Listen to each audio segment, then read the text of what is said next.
Um,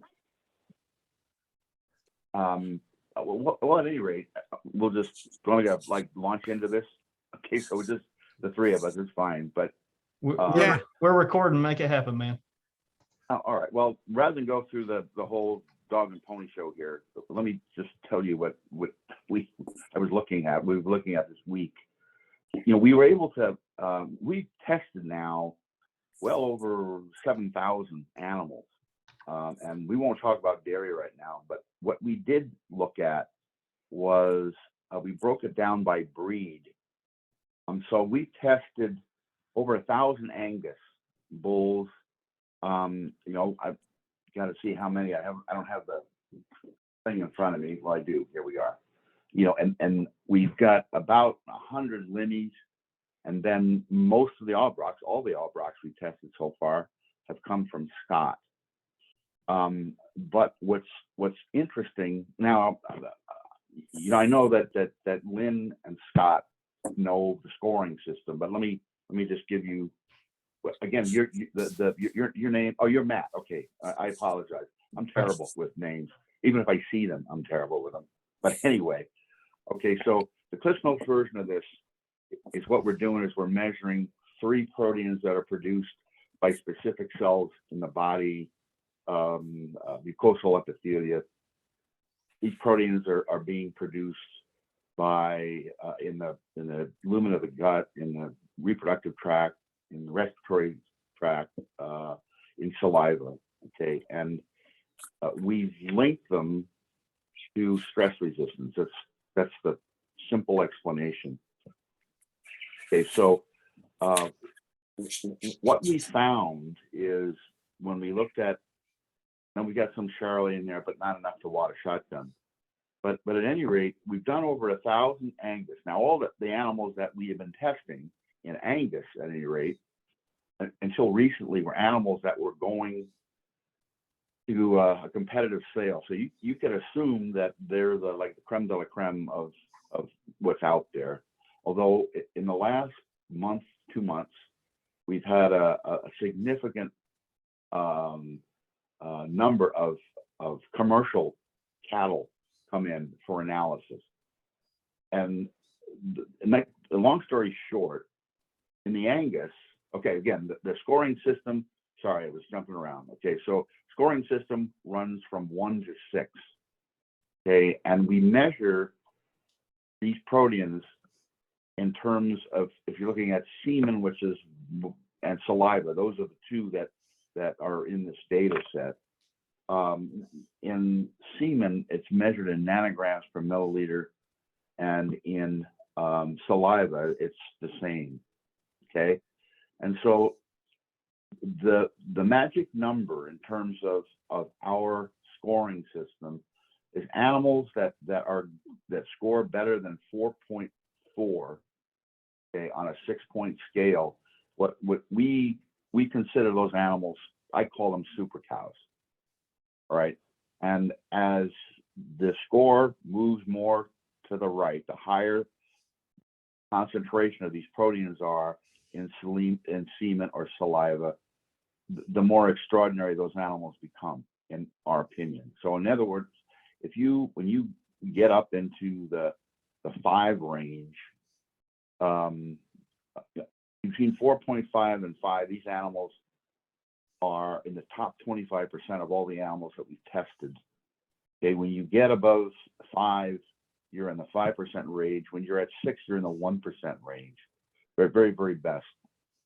And what we found is that 73% of the Angus that we've tested, remember, this is a subset population, okay, that's already been sorted. 73% of those animals are scoring below 4. And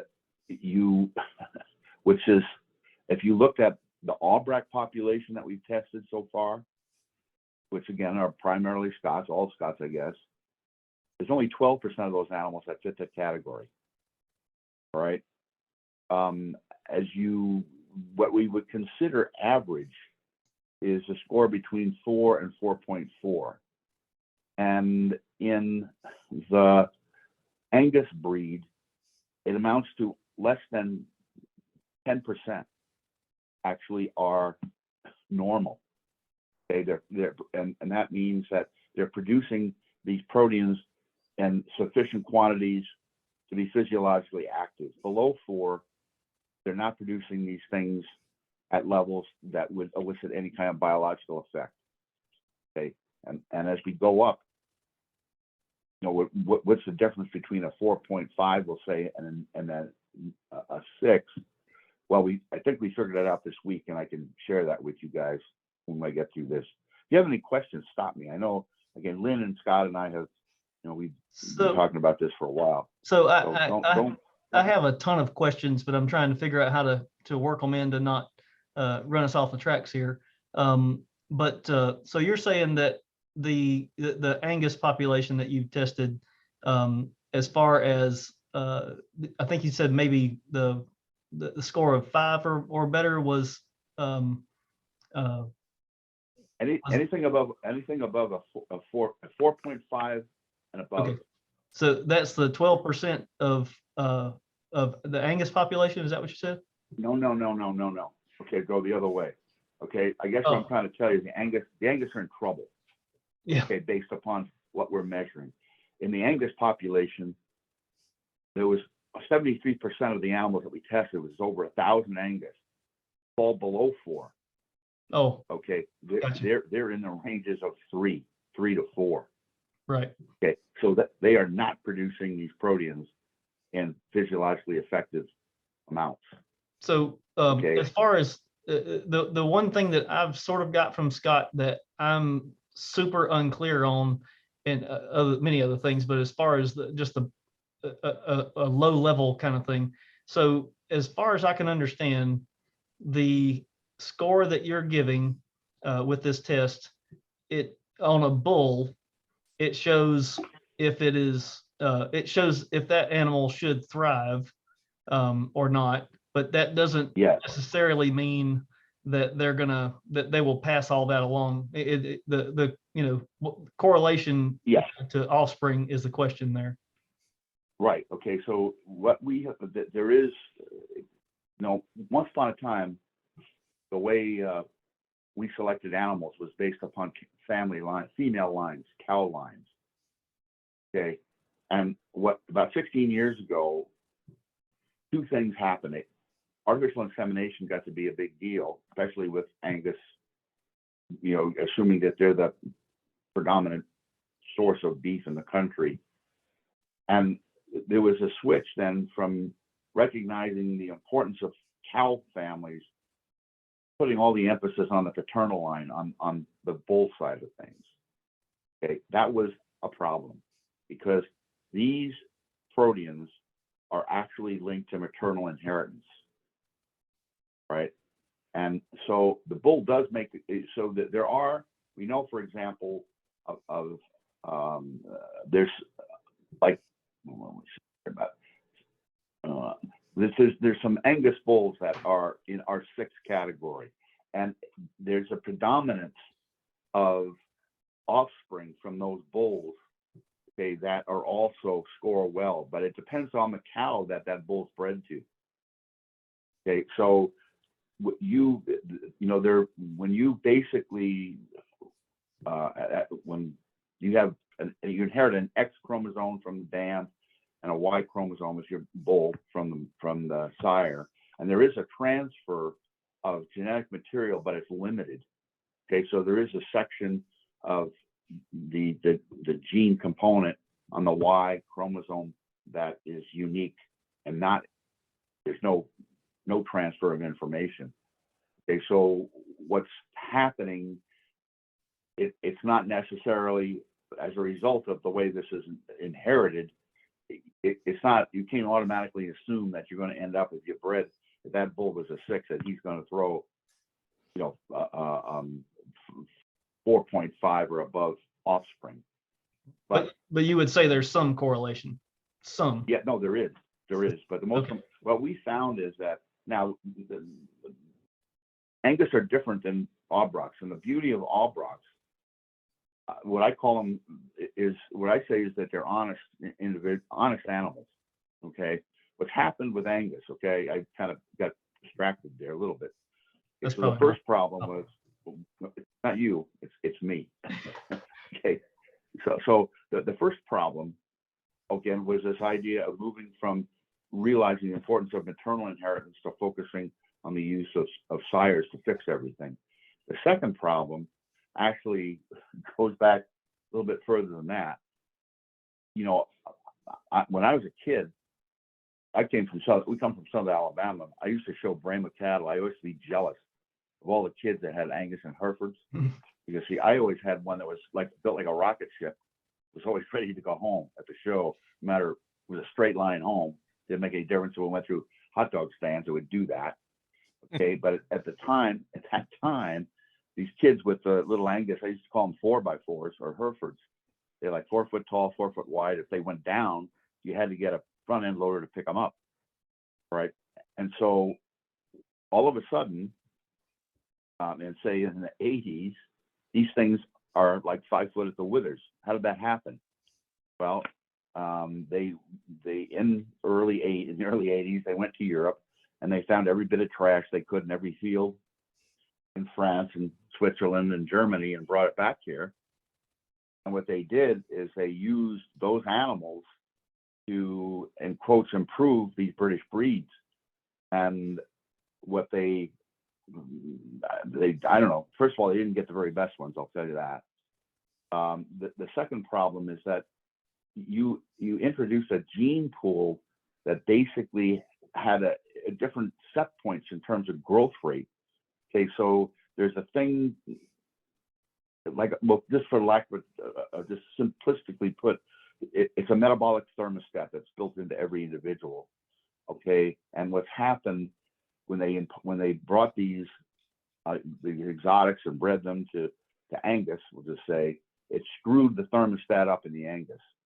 And then what they did to make it worse, the third thing is that what we focused on, or they have focused on for the last, I don't know, again, the 10 years, is terminal traits. So what they're looking for is rapid growth on a large frame. And when you put all these things together, you end up with a problem from the standpoint of you've changed set points.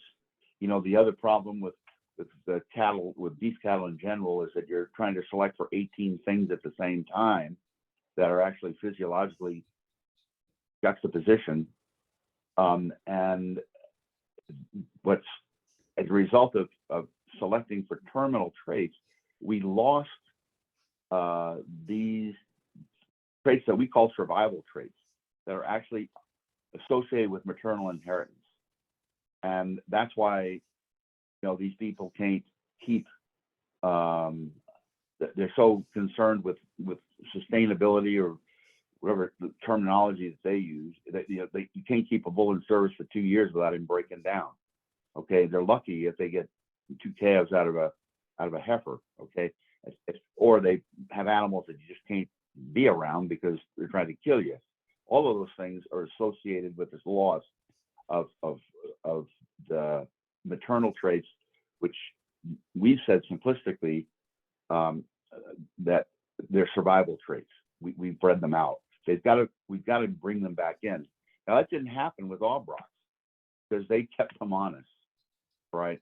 And actually, if you look at, you know, some of the we've done this work on limousines, and where there are purebred limousines, even though, you know, sometimes you got to be brave to get in there and get with them.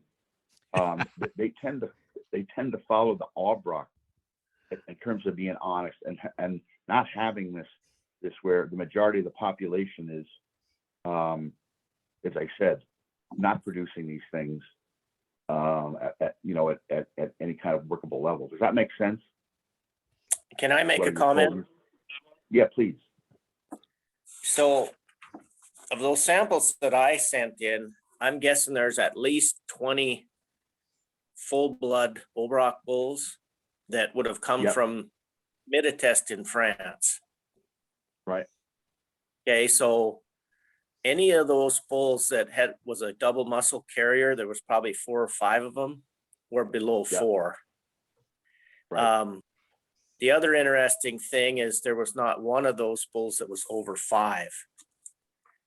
There's been 3 full-blood bulls that were 6 plus or star. They were Echo, Fumius, and Edgar, and they were all imported in the 70s and were not selected through any kind of a bull test. And I happen to have all 3 of them in the tank.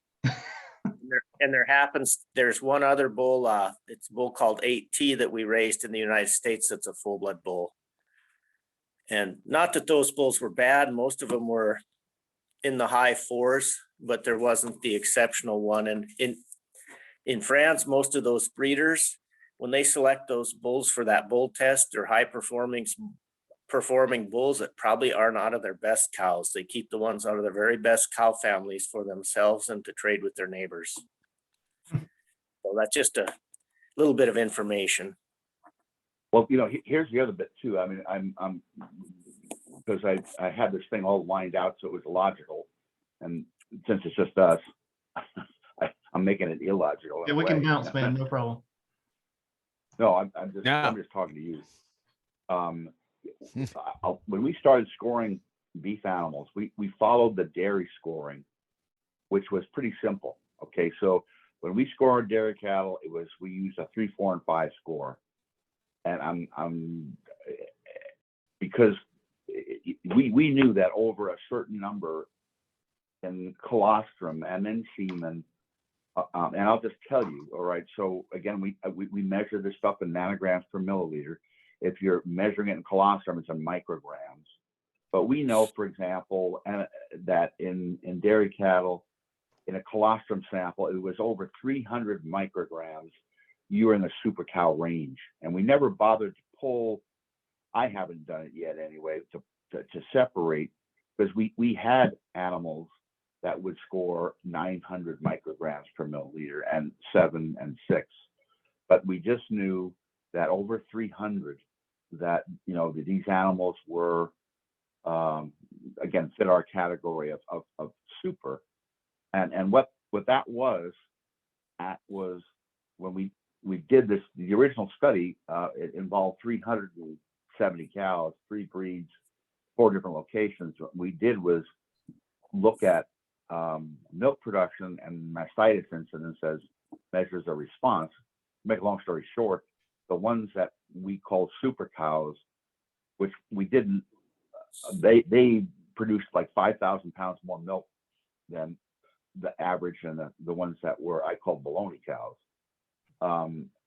The other thing about them is that we looked at mastitis as an indicator of disease resistance, and the baloney cows, the ones that were producing at less than 150, they had a mastitis incidence of about 40%.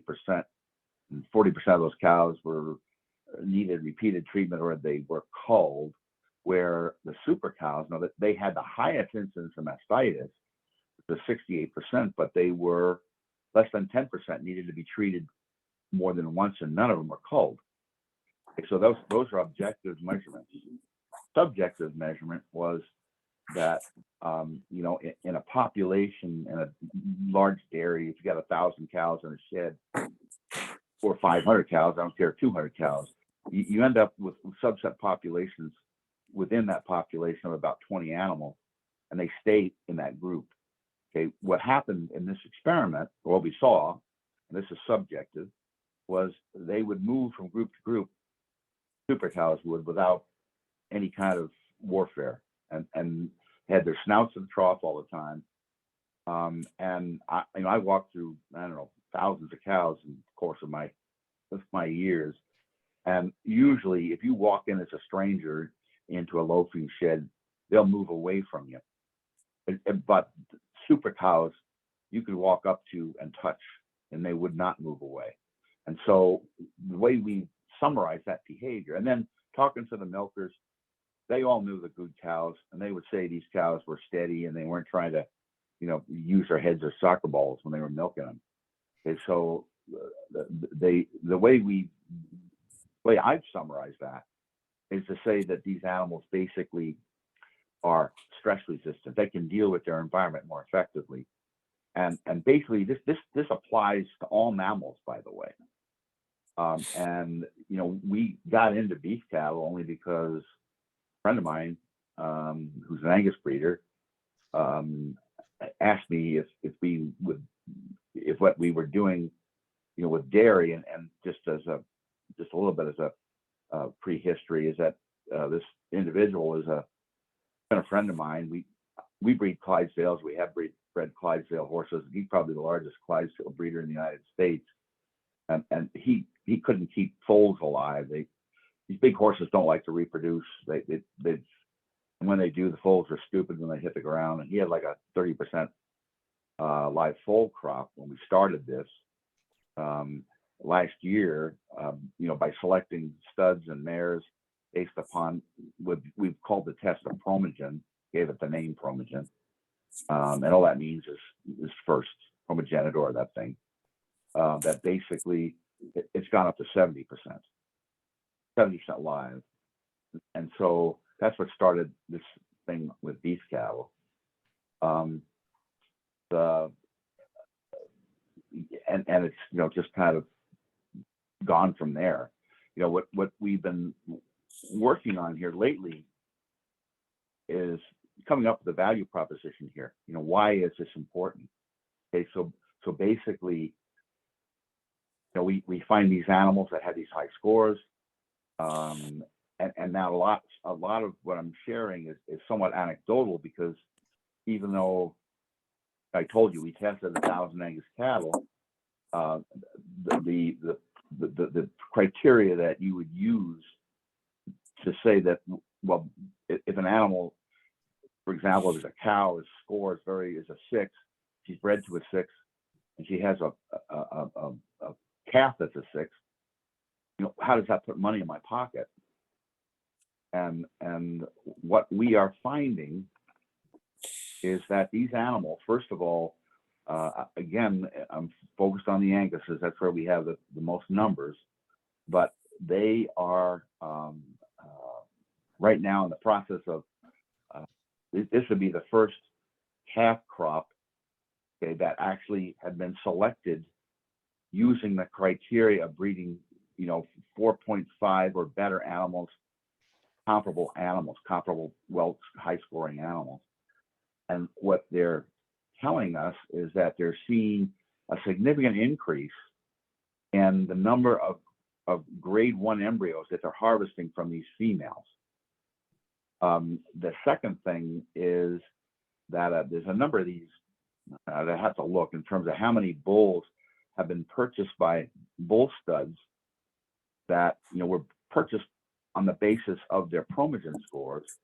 And again, what we're getting feedback on is that they are, again, producing large volumes of excellent semen. And, you know, they're basically, you know, linking this to higher fertility. And there's a sound physiologic explanation as to why that would be so, that these proteins, these defensins, actually, in terms of, you know, what their function is, they shouldn't be in semen at all. If you look at the literature on acute phase proteins, and we don't think they're acute phase proteins, but basically what they do is they are lipophilic. They attach themselves to the cell membrane of the sperm itself, and so they're protecting the sperm, you know, as it navigates up to, you know, basically through the vagina into the uterus to basically fertilize the egg. The other thing that's come up, and this is stuff we just were screwing with earlier this week, is we've been harvesting a lot of uterine mucus, and we were able to get a hold of some cervical plugs. And when you measure the defensin levels in these individuals, you know, I told you in colostrum it's measured in micrograms. Well, in uterine mucus it's measured in grams. And Golly. Yeah, well, it's hot shit stuff. Okay, so basically, what's happening, you have a, there is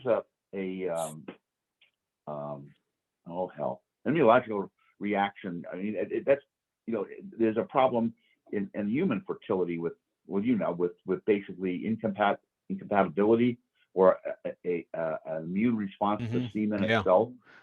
Okay, so what's happening? It's because these defensins are not acute phase proteins. What they're doing is they're actually, we think, ensuring that more sperm get through as a result of protecting the uterine wall, or somehow forming as I don't know, can't think of the right word right now, but a buffer. Okay, so you have this additive effect between minimizing the negative interaction between sperm and the uterus and the vagina itself. That's where this is coming from, and it makes physiologic sense. So it goes back to what's the application here? Well, a lot of these animals, these females that we're testing, again, there was one yesterday, Scott. It was she was out in the sandhills. That she's like just a yearling. She sold for $200,000, and she's a Promogen 6. And that's what's happening. These high scoring individuals, are bringing big bucks, which is really what's been driving a lot of these Angus people to test them anyway. They don't really understand yet or care, for that matter, I think, the physiological implications of this. But what they're looking at is what these animals are bringing, and people are paying real money. The terminology I always use I have been using is caviar cowboys. People that can afford to go out and spend $500,000 for a bull, and I never can pencil it out in my head. You mean people that don't pay the bills with the ranch? That's right. That's exactly it. Right. Exactly. Let me make a comment there. Bill, in our past discussions, one of the things you talked about is these extremely large dairies that have quite a cash flow and really believe in the science of it are spending some of that high dollars. So it's not just caviar cowboys. Oh, no. I mean, you're right. That's where they're going. These bulls, there was, for example, there's an outfit in Texas, the Ferreira brothers, that they milk 120,000. We just did 200 for him. He's got, I don't know how many he's got down there right now. Probably about 6 plus bulls that he bought. And they're using them in the dairy herds. And the same thing. Go ahead. I got a couple other questions that I'd like to get to. I don't want to stop you in the mid. No, sure. So a quick one. Is there, what kind of value would you see between something like a 5 and a 6? Is there a functional difference? I know you talked about the super cow, if they were 300, then anything above that was good and the same probably. But is there a functional difference if 5 is well above average? What difference will you see in 5 to 6? Is it just that they're more likely to thrive more? Anything over 4.5. So I'm just throwing this back, but I'll answer your question here in a minute. Okay, so anything over 4.5, you're in the top 25% of the animals that we tested so far. But please, I qualify that because, again, the majority of the population we're dealing with in this data set are these Angus animals that have been selected. This pre-sorted population, okay, that are going through a competitive sale. Right. So, and the real numbers that we have are really from real numbers. Okay, that again, these Aubrac samples, okay, again represent something that's significant or special to the breed. and we're not dealing with a sorted population. Does that make sense? Okay. Yes. Yep. So the question you're asking me, what's the difference between an animal that scores 5 and one that scores 6? Well, we didn't know what that was, but we've come up with something. This may be, you have to follow me on this. All right. All right. And what started us down this path was, why did you see, why do we measure animals that, for example, in a semen sample, when I'm telling you it shouldn't be there at all? These proteins, there's 3 of them actually, as I said, 3 isotypes, 3, 4, and 5, that should not be present in semen at all. Yet we're finding bulls, okay, that will have these proteins at levels of say 900 nanograms per milliliter. It shouldn't be there. All right. Right. And why? And we go back to another question that this will all fit together here is, why is it that some animals can be exposed to a pathogen or are stressed, and they're unable to successfully react to it, where other ones are, like there's people that don't get COVID, for example, even if they sit there and they French kiss somebody that's got the virus. Gotcha. Okay, so why is that? Well, one of the things that these geneticists in particular, I think they lose sight of, is that in order for a gene to express itself, there's things called promoters that are necessary to have that gene expressed. All right, and so where this was brought to my attention, the promoters, okay, there's a difference between individuals in the concentration of those promoters. And to take it one step further, and what brought this to the forefront of our thinking was, again, why is this stuff in semen? And we had a little seminar here at the medical school. Some of the people that were involved in the original research that isolated these proteins came to this thing.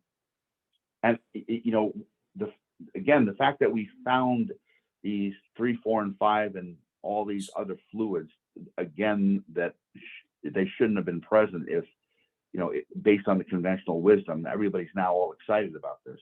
Okay. Right. But one of the things that came out of this discussion was that there are, how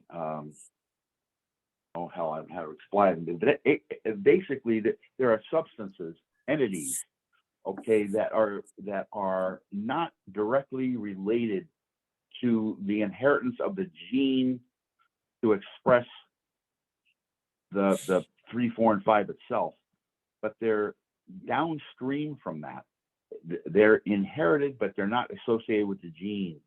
And basically, these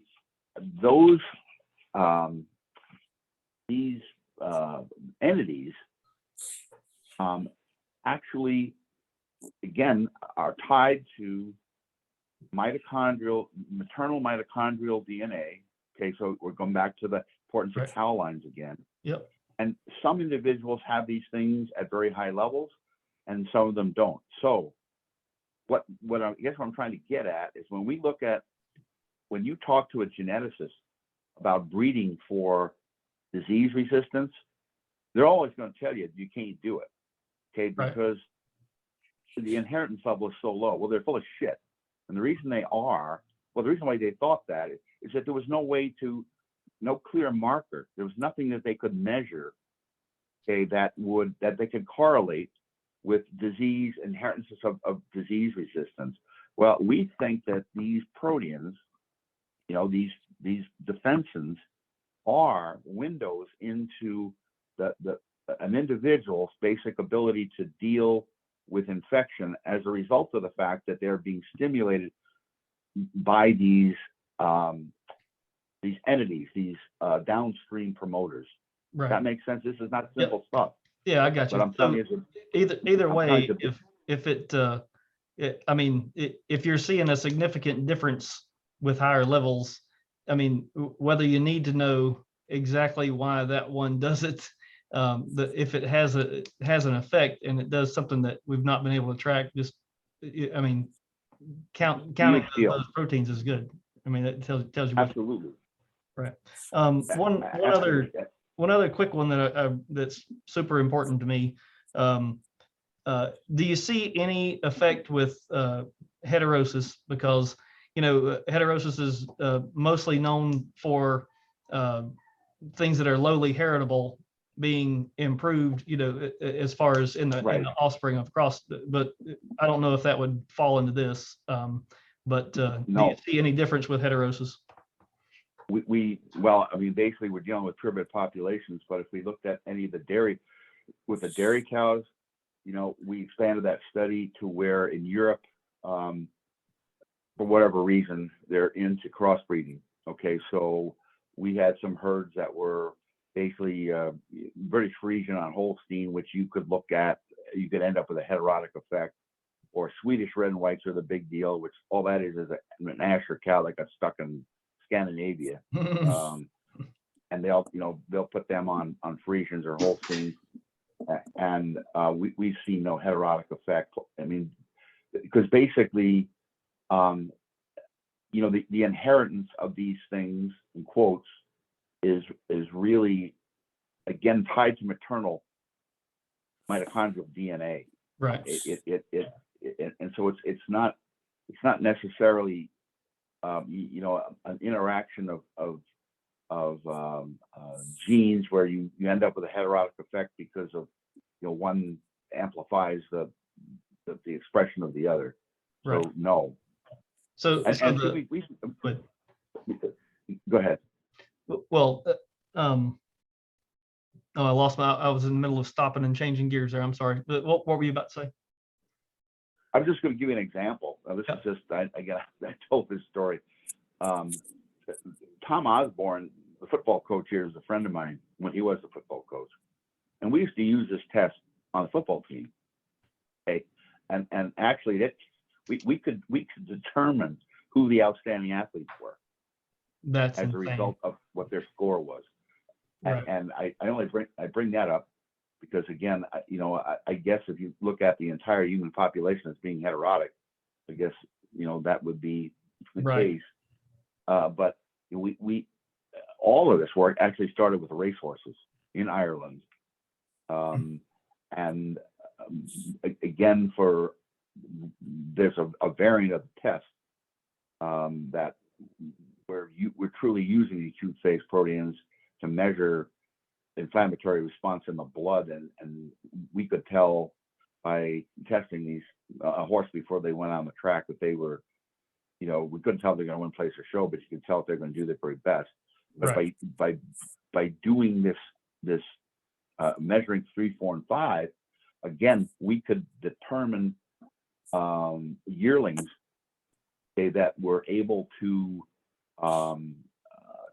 tolerate the stress that's associated with the way thoroughbred horses are trained, and we could identify the studs that actually threw the best athletes, and thoroughbred horses are not heterotic by any way, shape, or form. Right. I mean, it's a pretty well line-bred population, and the test itself is now being used by Ainan O'Brien. He's probably one of the most well-known thoroughbred trainers in Ireland.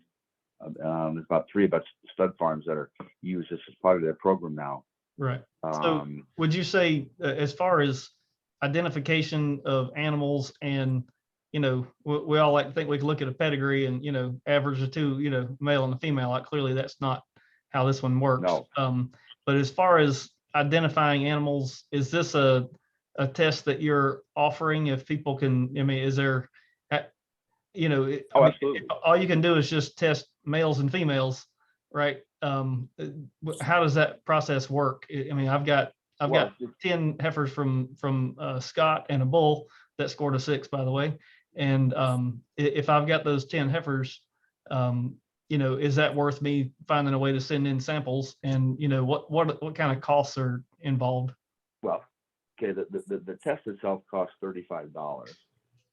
All right. Okay, and the what you would basically it requires a saliva sample, and the way we're harvesting saliva. We, basically there's a video on this thing on the website.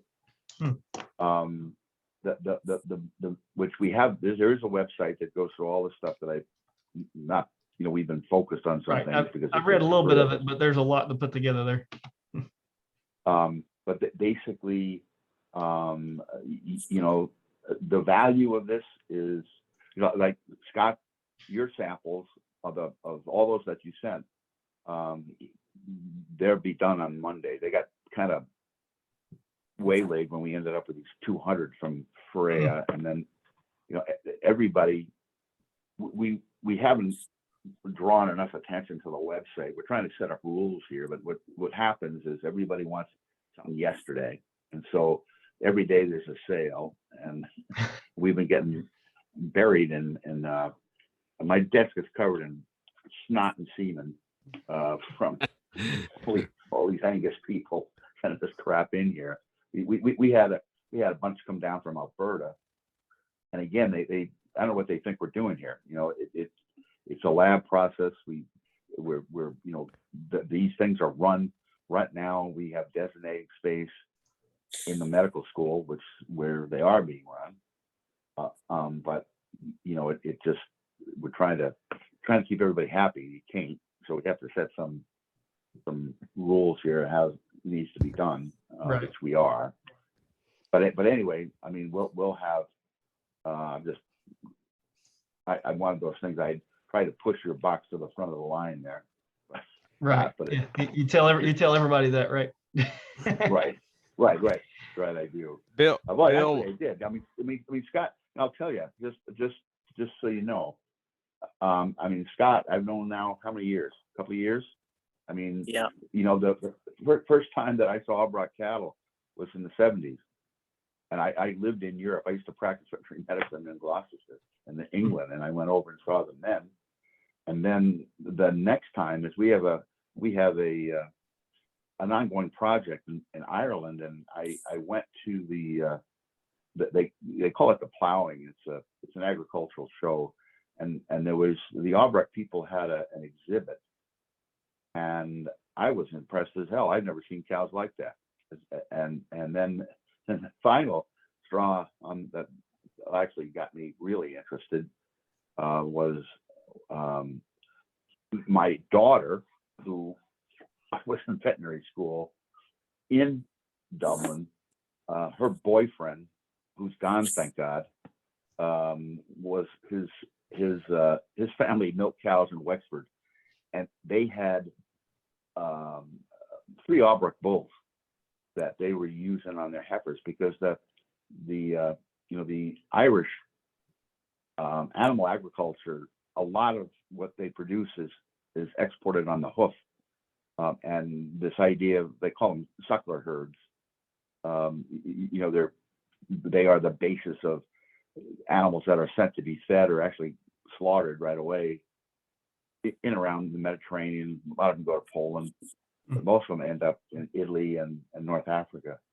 But these Aubrac bulls, I couldn't believe it. And so anyway, when I came back, I ran down. I don't know who I talked to. I talked to somebody, and I found Scott. And I wanted to get some cattle, because actually we wanted to do, we are going to work with these, but that time, my interest was, it's gone way beyond where we were at that time. We're at a point now where, right now, for example, we were asked to apply for grant from USDA. Vilsack just came out with this thing that they call like $1 billion that's available as grants. And it's under the general title of climate smart commodities. Okay, and what they're trying to do is develop technologies that reduce carbon footprint. And it's kind of, there's a whole dog's breakfast of opportunities there, but we have found, and we are going to demonstrate, again, these animals that score well on these Promogen scores as a result of what these proteins do are highly feed efficient. And it's not the way we think of feed efficiency conventionally is a pound of feed to a pound of gain. It has to do with metabolic efficiency. It has to do with I mean, one of the, and Scott, actually, where I was going with this, some of the things that Scott brought up to me early on in our conversations have helped drive what we're doing here. You know, this can be a conversation that is best done over a glass of bourbon and a chalkboard. But what he saw and told me about, for example, an experience where he had some cattle in the feed yard, and they didn't like them because they didn't eat enough. Well, when we kind of dug into that, and this is again, and this whole idea of maternal inheritance is actually tied to also I forget the profit gene, the tenderness gene. F94L. Yeah. And so at any rate, what we are reasonably sure it happens because these proteins, these 3, 4, and 5, are produced by the lining of the gut, but they're produced by the lining of the rumen as well in great quantities. And so these animals that have scores with high scores basically are transferring more nutrients across the rumen wall at any particular time. And make a long story short, they become satiated quicker. They have lower maintenance requirements. So therefore they eat less dry matter. All right. And what happens then as a result of being satiated, it stimulates peristalsis. So as long as everything's broken down to the right side, feed moves through these animals and they are producing less methane as a result. That's a huge deal. Oh yeah, that's a key word there, trigger word. Can I make a comment? Yeah. So I've been studying this RFI for 10 or 15 years, however long it's been out, and nobody has been able to figure it out. Like you look at an animal that's extremely efficient and you try to replicate that phenotype. Well, it's not about the phenotype, it's about what's in the gut. And now I believe now we have a way to maybe bring genetics into that equation. Well, absolutely. I mean, think about it. You know, I had made notes because I have this bad habit of doing what we're doing right now, going all over the place. So I you know, if we were going to have your people, I was going to try to keep this simple and logical and go through it and step by step. But we got way beyond that. Okay, but I'm getting plenty out of it. Don't worry. Well, I apologize. I was trying to keep it focused, but you've got me. You know, I'm talking to two of these guys that they already heard all this bullshit before. Right. Okay, so this is all for me. Every bit of this. Well, I'm trying to share the new stuff, which is even more exciting. Right. Okay, so it is. I mean, well, here's the deal. Okay, if you think about, again, now remember that I make my living out of science. I have no problem selling science as long as it's real science. Okay, so I told you before, you know, we've got to come up with a value proposition and a simple way of explaining this to people, because this isn't simple. Okay, and people have the attention span of a gnat. Right. So you got to be able to grab them on something. And what I found from talking to, you know, people, beef cattle people everywhere, and whether they're running a feed yard or whether they're cow-calf people, is one of the major problems they have right now is animal health. Okay, they you know, of keeping calves alive, and I know, actually, you know, the morbidity problems in feed yards are huge, and so if you can breed for innate immunity, for the natural ability to resist disease, that has a positive impact on everything.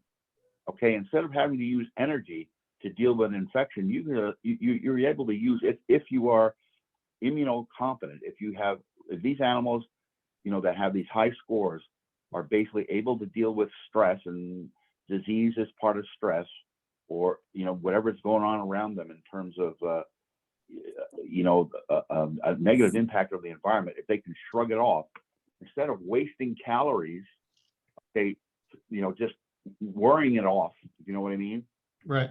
They can be directed where they need to be directed, which is feedlot animals is towards growth. Right. Yeah. The other thing. Yeah. Go Can ahead. I just interject one thing here? Please. Yeah, because for years now, antibiotics in use in cattle has been more and more restricted. So Absolutely. if you can find animals like Aubracs that are disease resistant and reduces the need for antibiotics, that's even more money in the producer's pocket. So that's I just wanted to show it. Full disclosure, I work for the FDA. Yeah, no. I totally agree with you. I mean, the veterinary pharmacopoeia, pretty soon we're gonna have freaking nothing but mothballs. I know. I mean, it's bullshit. Yeah. Okay, but that's how it is. Okay, and so, you know, I told you about this grant. One of the things, and that's why, for example, where Scott is, I mean, I think that there's a need to develop. Now, I'm not inventing the wheel here, but to come up with a genotype that it minimizes the carbon footprint and maximizes the yield of protein per acre. Okay, and Angus cattle is not going to do that there. Aubracs could do that. Right. Okay, and if you can demonstrate again this idea of we can reduce methanogenesis, okay, again by selection, rather than have to worry about all the other crap that things that you can't control, and we can do this very quickly. Let me again, you got me going here. I hope you don't mind. Okay, so when we started with these friggin' Angus cattle, remember, this has only been a year. I never thought, and Scott's heard me say this, and Lynn's heard me say this, I never thought I'd be talking to beef people ever, because I kindly put, they're reactionary for the most part. So, and it's understandable, because, you work with dairy people, you can measure something in a month, and somebody gets a check every month. So it makes a difference.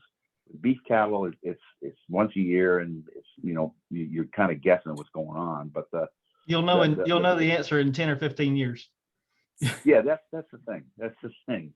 Okay, so, but here's the deal. Okay, so when we started a year ago now, testing these cattle for my friend, those were put together cattle. He had gotten bulls from here, there, and everywhere, but they were selected based on the EPD, which we can talk about in a moment.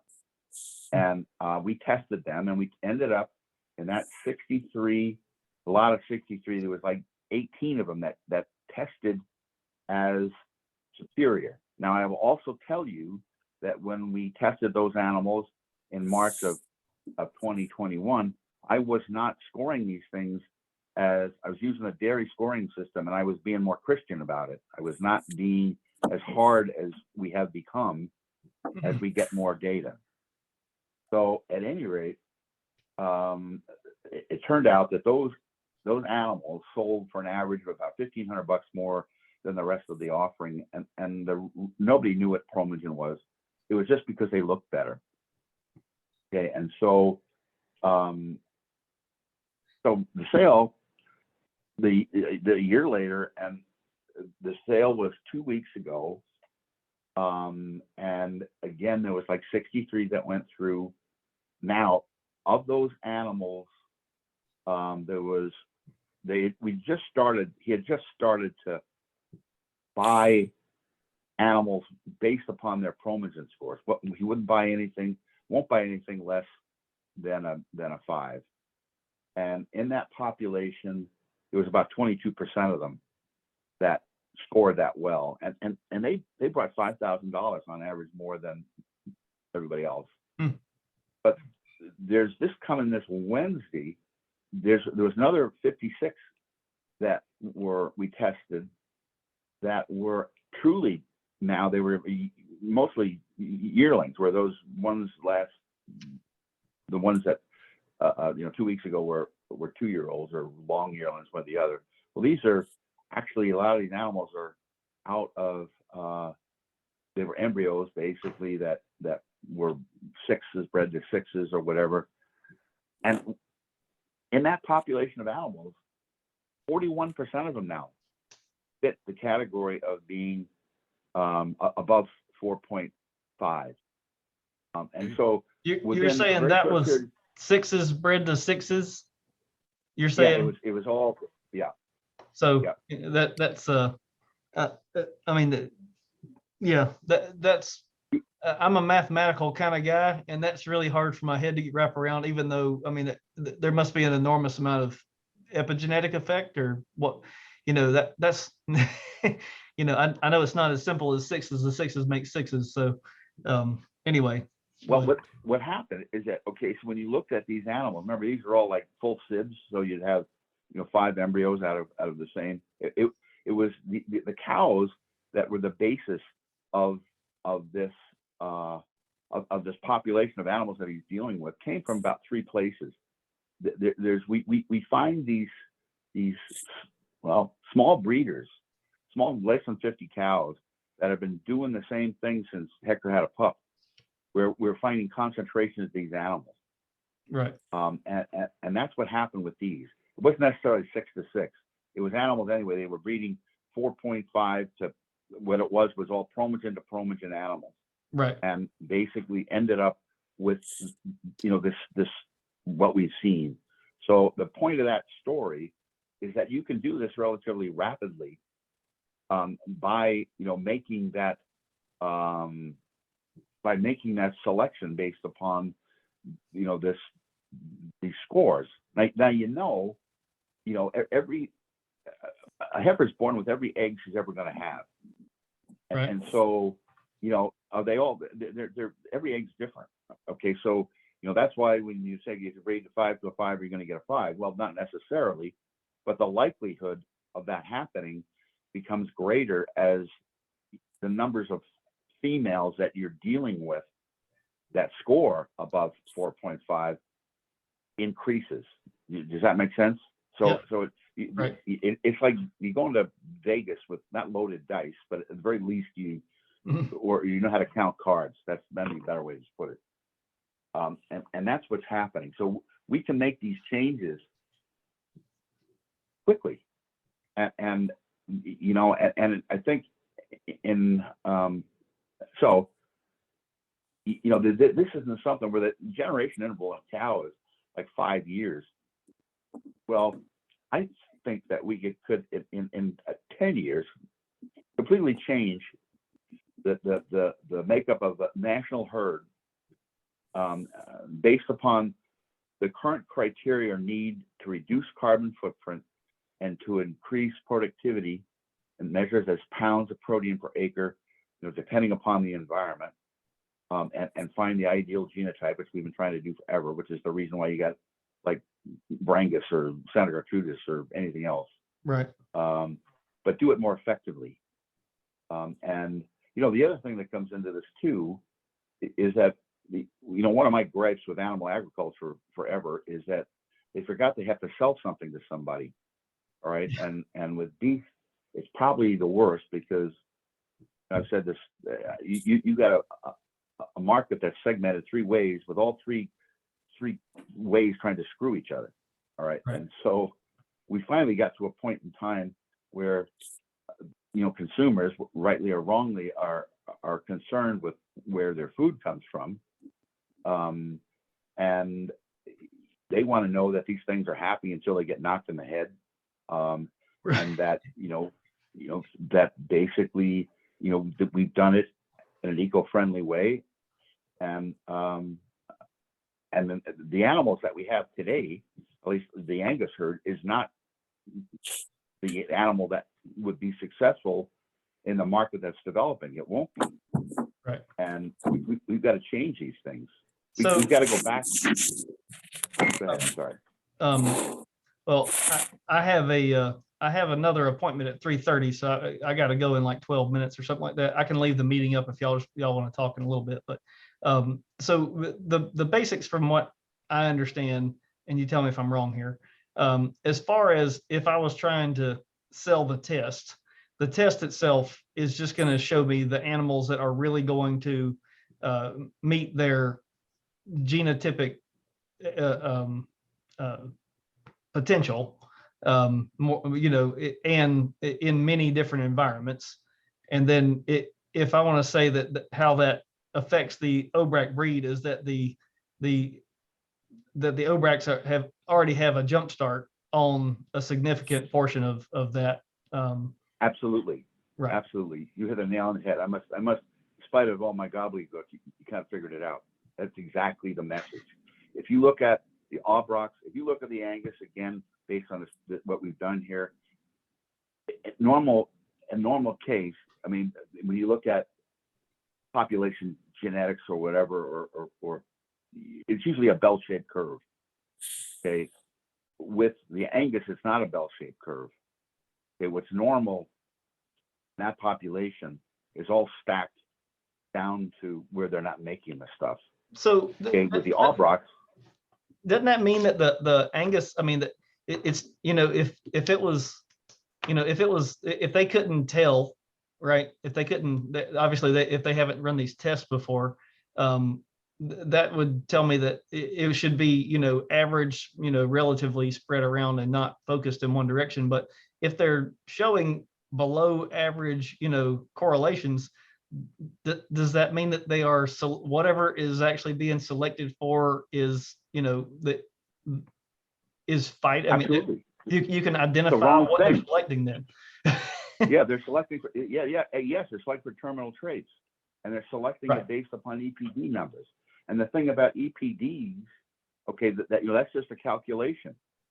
Right. And if you really get into it, okay, if you're selling, remember, everything now is based upon, we say we can fix everything with a bull. You buy a bull when he's a year old. You look at that EPD number. Okay, the thing that they never put on those EPDs, it has to do with the number of herds that they've actually sampled and the number of individuals that have been involved in that sample. They never put that on there. So basically, the EPD, you might as well throw a dart at the wall. The repeatability of those numbers are like in the 30 to 20 to 35% range. Right. So okay? with that, go ahead. Okay, so that means that freaking doesn't mean anything. Right. Okay, so and the other, go ahead. Well, I've kind of been trying to figure out, how to identify, beneficial traits in general, or mainly just dodge some that I would be concerned about.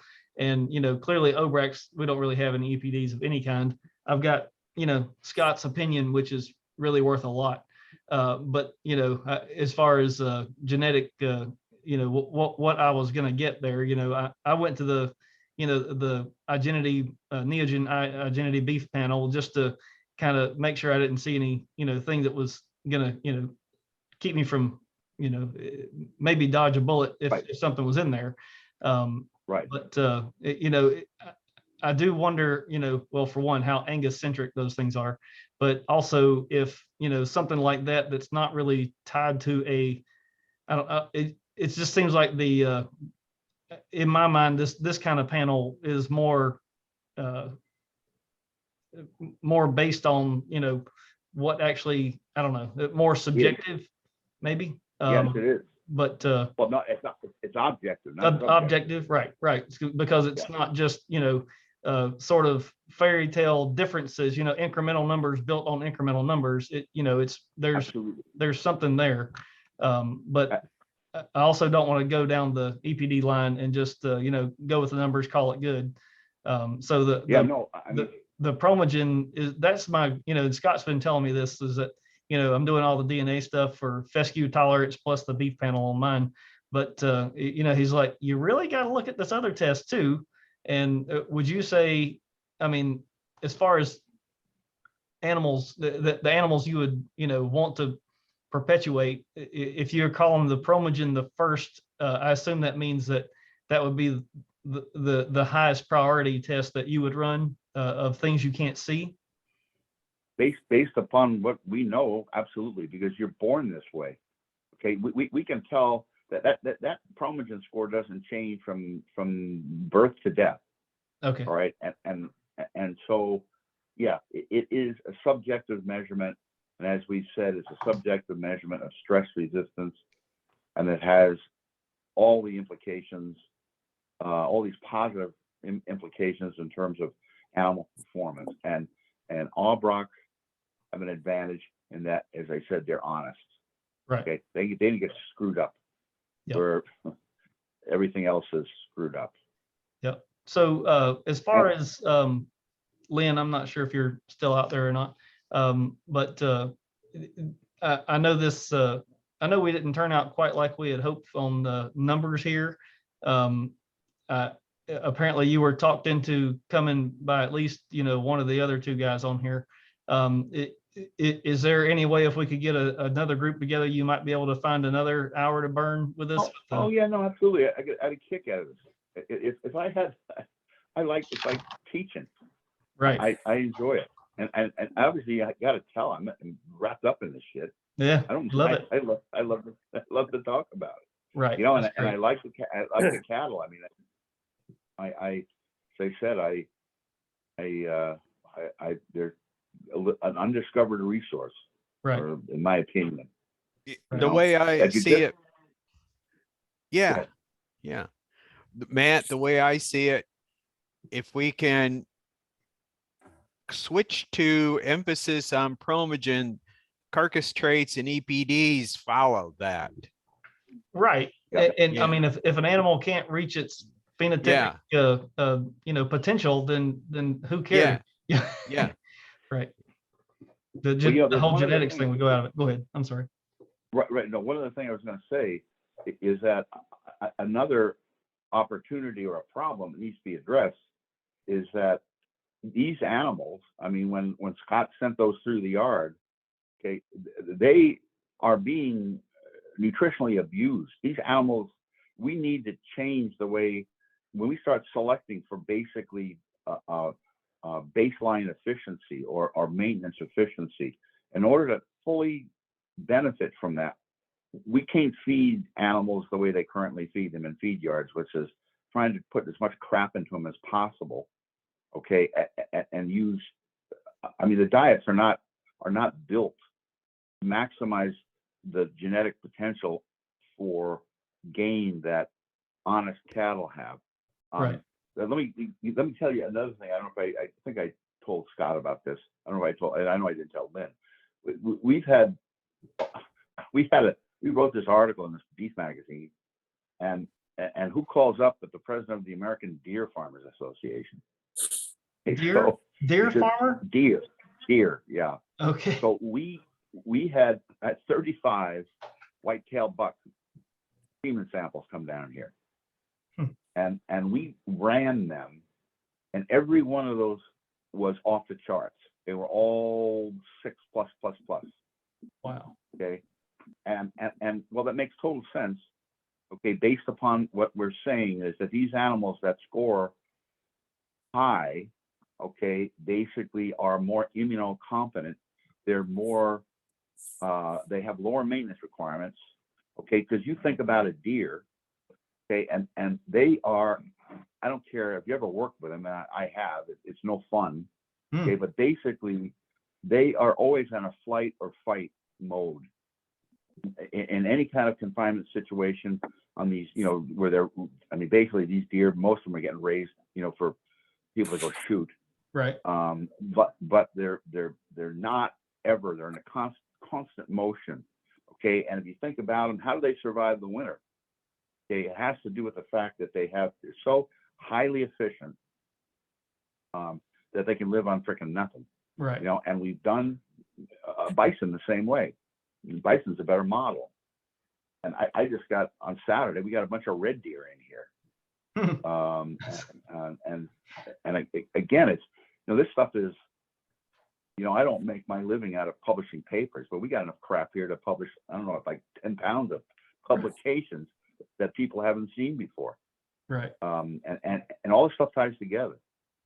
Yep, I got you. So, well, I'm gonna leave the Zoom up, and y'all can. I think we're ready to adjourn. Bill. Okay. Hey, let me show you guys something real quick. Heck yeah. Okay. Yeah.